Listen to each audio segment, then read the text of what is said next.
আগের ক্লাসে আমি তোমাদের তড়িৎদ্বার বিভব সম্পর্কে বলেছিলাম।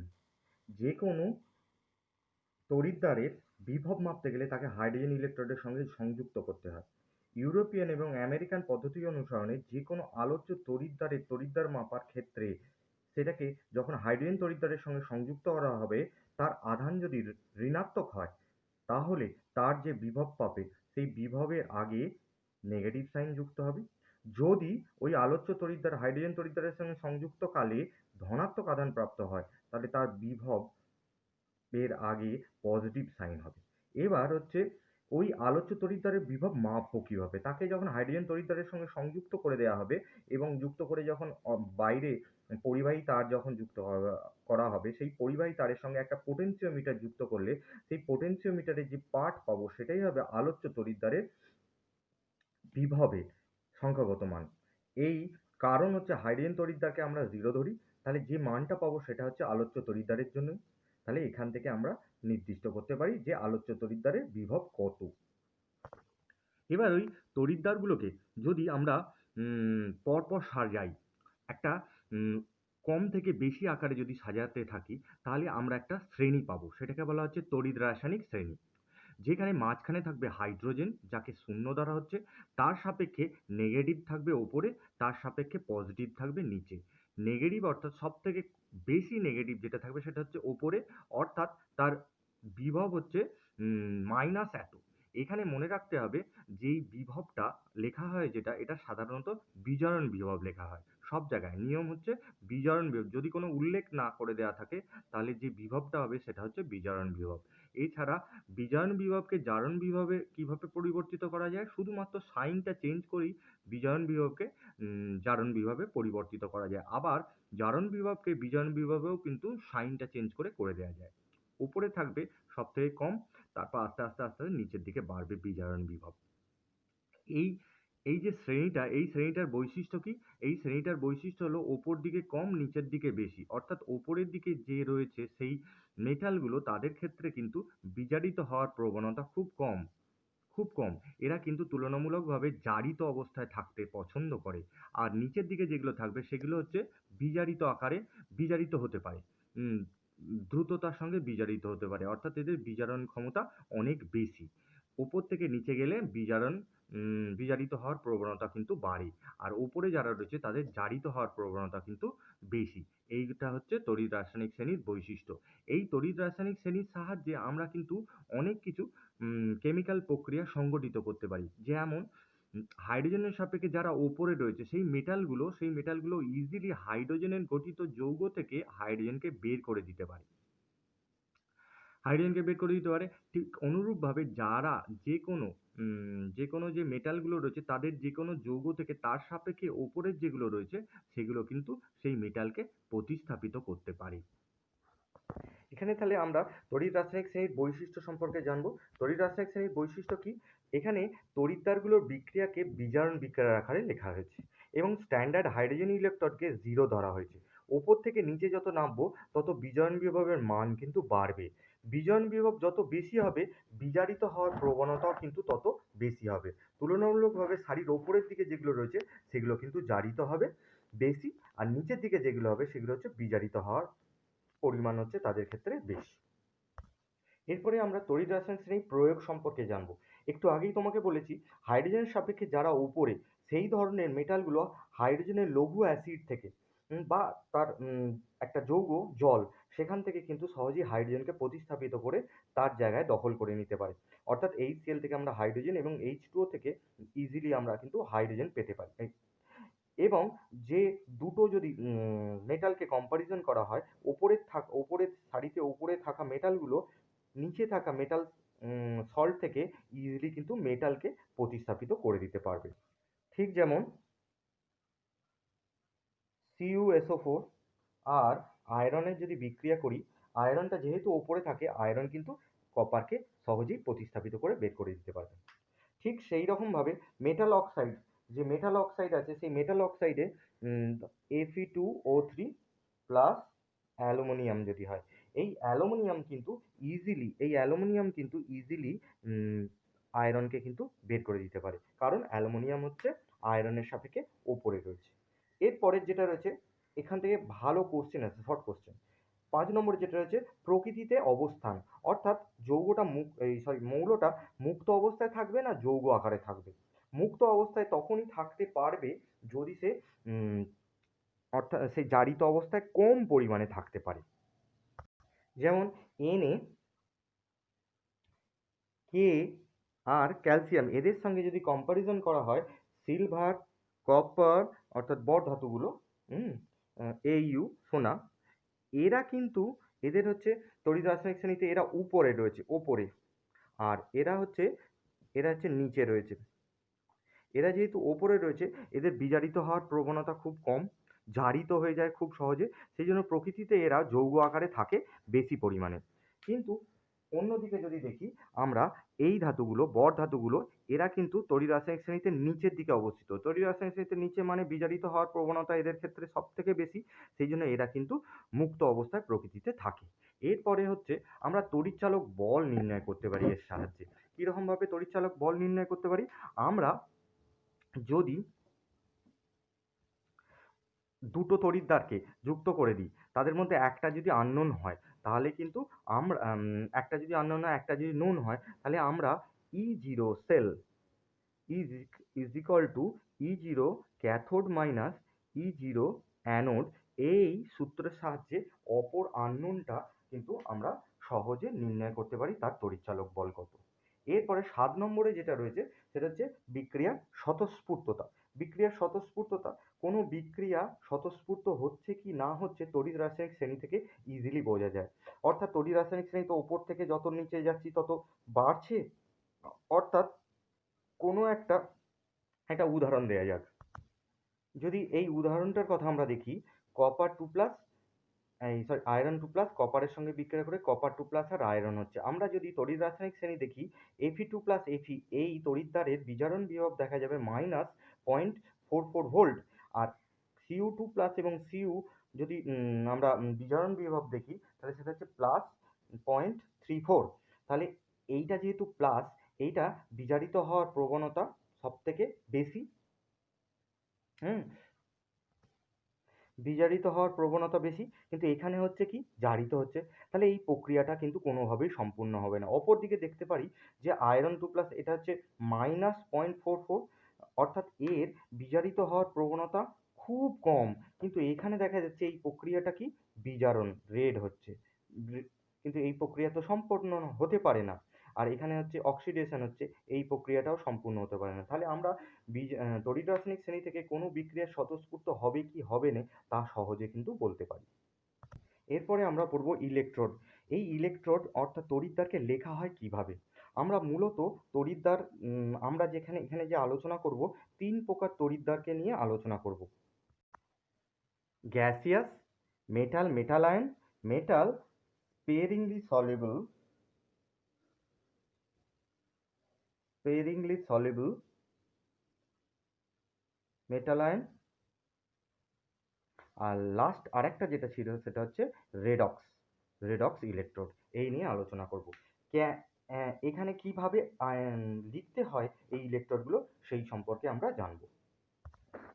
প্রথমে জানবো গ্যাসিয়াস ইলেকট্রোড কিরমভাবে। প্রথমে কন্ডাক্টর মেটাল থাকে স্ল্যাশ গ্যাস, যে গ্যাসটার আমরা করছি গ্যাসীয় ইলেকট্রোডটা, আর হচ্ছে ওই গ্যাসে যে আয়নটা রয়েছে তার সলিউশন কন্টেনিং দিস আয়ন। এখানে হাইড্রোজেন ইলেকট্রোডের একটা উদাহরণ হচ্ছে Pt/H2, যে প্রেশারটা, আর হচ্ছে H প্লাস, এখানে যে গাঢ়ত্বটা C সেটা লেখা হয়। এই আনুষঙ্গিক জিনিসগুলো কিন্তু এখানে লেখা থাকবে পাশে। কিন্তু সাধারণভাবে গ্যাসিয়াস ইলেকট্রোড একটা, যেহেতু গ্যাস নিজেরা মেটালের সঙ্গে সংযুক্ত করতে পারে না, সেই জন্য একটা কন্ডাক্টর মেটালের সঙ্গে যুক্ত করা হয়। এবার মেটাল এবং মেটাল আয়ন কীরকমভাবে থাকে? মেটাল স্ল্যাশ আর হচ্ছে আয়নটা এইভাবে থাকে metal, metal ion electrode. Metal আর স্পেলিংলি সলিউবল মেটাল, তার ক্ষেত্রে কীরকম হবে? এর উদাহরণ হচ্ছে ক্যালোমেল ইলেকট্রোড। বেশি সব থেকে ভালো উদাহরণ হচ্ছে ক্যালোমেল ইলেকট্রোড।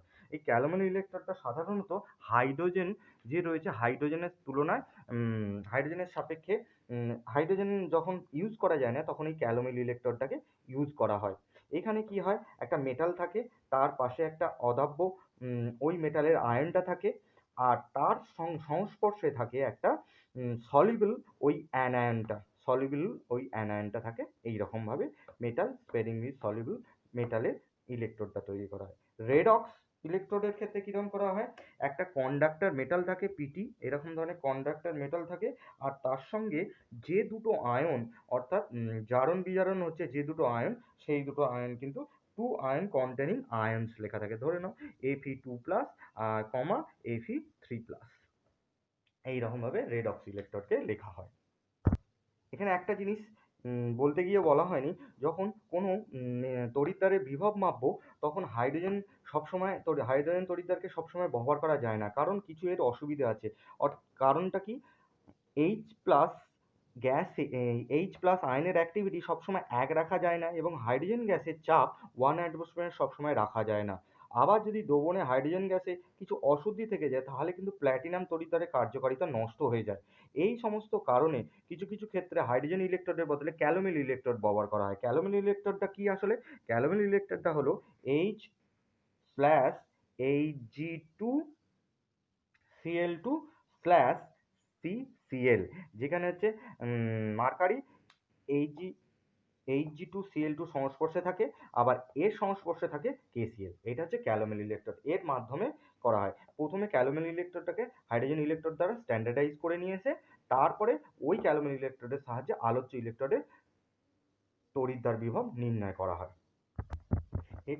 এবার আমরা শিখব যে কোষকে কিরমভাবে প্রকাশ করা হয়, সেই কোষটা গ্যালভানিক কোষকে কিভাবে প্রকাশ করা হয়। এখানে মূলত থাকে কি, একটা অ্যানোড থাকে, একটা ক্যাথোড থাকে।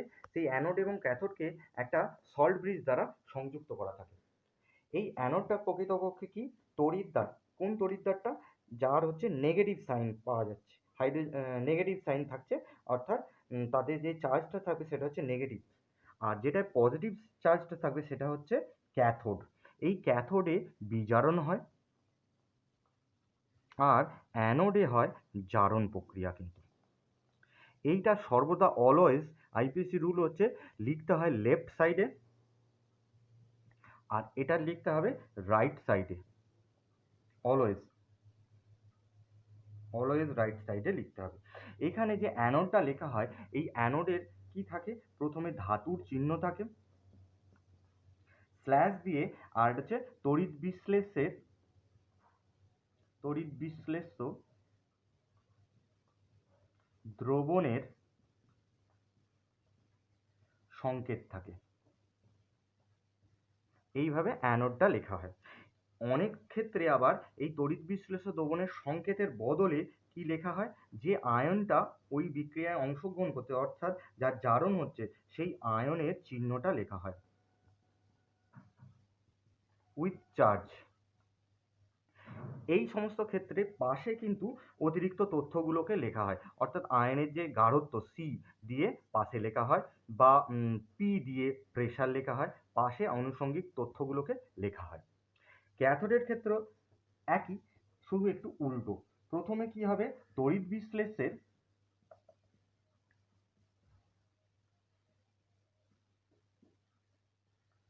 সংকেত থাকবে, স্ল্যাশ দিয়ে ধাতুর চিহ্ন থাকবে।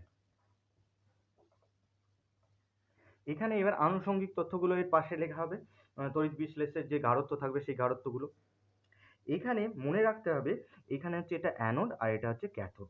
ইলেকট্রিসিটি সর্বদা ক্যাথোড থেকে অ্যানোডের দিকে যাবে, তড়িৎ প্রবাহটা হবে ক্যাথোড থেকে অ্যানোডের দিকে।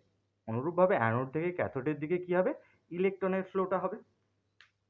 এখানে একটা সহজ পদ্ধতি মনে রাখা, অ্যালফাবেটিক্যাল অর্ডার অনুসারে যেটা আগে হবে সেটা, অর্থাৎ এ আগে সি এর তুলনায়, অক্সিডেশনের ওটা আগে রিডাকশনের রেডের তুলনায়, তাহলে এই রকম। আর লেফটের এলটা আগে রাইটের, হ্যাঁ, লেফট আর এল। তাহলে এইভাবে আমাদেরকে মনে রাখতে হবে, অ্যানোডে হবে কি, অক্সিডেশন, অ্যানোডটা লেখা হবে কিতে লেফট সাইডে। ক্যাথোডে হবে রিডাকশন, ক্যাথোডে হবে রিডাকশন, ক্যাথোডটা থাকবে কোথায়, রাইট হ্যান্ড সাইডে। এবং এই অ্যানোড ক্যাথোডকে সংযুক্ত করার জন্য একটা সল্ট ব্রিজ দিয়ে দেওয়া হবে। এইভাবে আমরা কিন্তু গ্যালভানিক কোষের সংকেতটা লিখি। তাহলে এখান থেকে জানবো কি করে কোনটা অ্যানোড হবে কোনটা ক্যাথোড হবে? তড়িৎ রাসায়নিক শ্রেণীতে যেটা ওপরের দিকে থাকবে তাহলে তার জারিত হওয়ার প্রবণতা বেশি হবে, সে তাহলে অ্যানোড আকারে থাকবে। তড়িৎ রাসায়নিক শ্রেণীতে যেটা নিচের দিকে রয়েছে তাহলে তার কি হবে, বিজারিত হওয়ার প্রবণতা বেশি হবে। তাহলে বিজারিত হওয়ার প্রবণতা বেশি হবে, বিজারিত হওয়ার প্রবণতা বেশি হবে মানে হচ্ছে সে ক্যাথোড হবে। অর্থাৎ কোনো দুটো যদি ইলেকট্রোডকে দিয়ে দেওয়া হয় তড়িৎ রাসায়নিক শ্রেণীর মাপ দেখে আমরা কিন্তু তাকে সেল কনস্ট্রাক্ট করতে পারবো, কোনটা ক্যাথোড হবে কোনটা অ্যানোড হবে আমরা কিন্তু নির্দিষ্ট করতে পারবো। এখান থেকে আমাদের কি কোশ্চেন আছে, তড়িৎচালক বল নির্ণয় করতে দিতে পারে। তড়িৎচালক বল নির্ণয় করতে দিতে পারে, তড়িৎচালক বলের কিন্তু প্রমাণ তড়িৎচালক বল নির্ণয় করতে দিতে পারে। তার আমরা সূত্র আগেই পড়েছি, E zero cell is equal to E zero cathode minus E zero anode. এখানে মনে রাখতে হবে এই E zero cell always positive হবে, তবেই কিন্তু বিক্রিয়াটা স্বতঃস্ফূর্ত হবে। যদি কোনো সময় নেগেটিভ হয়ে যায় তাহলে কিন্তু সেটা স্বতঃস্ফূর্ত হবে না। অর্থাৎ সেল কনস্ট্রাক্ট করে আমরা যদি ই জিরো সেল তার মাপি তাহলে সেটা যদি পজিটিভ হয়ে যায় তাহলে বিক্রিয়াটা বলা যাবে স্বতঃস্ফূর্ত হচ্ছে না, অর্থাৎ সেল কনস্ট্রাকশনটা আমাদের ভুল হয়েছে। কিন্তু যদি দেখা যায় ই জিরো সেলটা ধনাত্মক হয়ে যায় তাহলে ধনাত্মক হয়ে যাওয়া মানেই হচ্ছে ধনাত্মক হলে কিন্তু সেটা স্বতঃস্ফূর্ত হবে এবং সেল কনস্ট্রাকশনটা যেন ঠিক হয়েছে। অর্থাৎ আমরা বলবো পজিটিভ হলেই কিন্তু রাইট আর নেগেটিভ হলে গেলে রং, তাহলে সেটাকে তখন আবার উল্টে দিতে হবে, অর্থাৎ কোষটাকে আমরা উল্টে দিলে কিন্তু পেয়ে যেতে পারবো। এখান থেকে আমরা কি করতে পারবো, এরপরে আমরা নান্স ইকুয়েশন যে রয়েছে সেই নান্স ইকুয়েশন থেকে কিন্তু আমরা অঙ্ক বা ওই সংক্রান্ত অন্য কিছু জিনিস করতে পারবো। কি নান্স ইকুয়েশন ছিল, E cell is equal to E zero cell minus R T by N F L N. এবার হচ্ছে যে বিক্রিয়াটা হচ্ছে সেই বিক্রিয়ার সাম্য ধ্রুবক। এই কে ইজ ইকুয়াল টু যদি বিক্রিয়াটা হয় a A plus b B থেকে c C plus d D হয়, তাহলে তার ক্ষেত্রে কে ইজ ইকুয়াল টু, অর্থাৎ সাম্য ধ্রুবক K is equal to third bracket C to the power C into D to the power D by A to the power A আর B to the power B. হ্যাঁ, এইটা এইখান থেকে আমরা কে এর মান অলওয়েজ, যদি বাকি সব জানা থাকে কে এর মান নির্ণয় করতে পারি, আর বাকি সমস্ত দিয়ে দিলে ই সেলের মান নির্ণয় করতে পারি, ই জিরো সেলের মান জানা থাকলে। তাহলে এখান থেকে আমরা সেল ধ্রুবক করতে পারি, সেল ধ্রুব সরি কোষের যে ধ্রুবক সেটা নির্ণয় করতে পারি, ই জিরো সেল নির্ণয় করতে পারি, ই সেল নির্ণয় করতে পারি। আর কোনো একটা অ্যাক্টিভিটি যদি না দেয়া থাকে, সক্রিয়তা না দেয়া থাকে, সেটাও কিন্তু সহজে আমরা নির্ণয় করতে পারি। গাঢ়ত্ব, গাঢ়ত্ব নির্ণয় করতে পারি, অর্ধকোষের গাঢ়ত্ব নির্ণয় করতে পারি। এই রকম ধরনের বিভিন্ন অঙ্ক আছে, সেগুলো আমি আলোচনা করব পরে।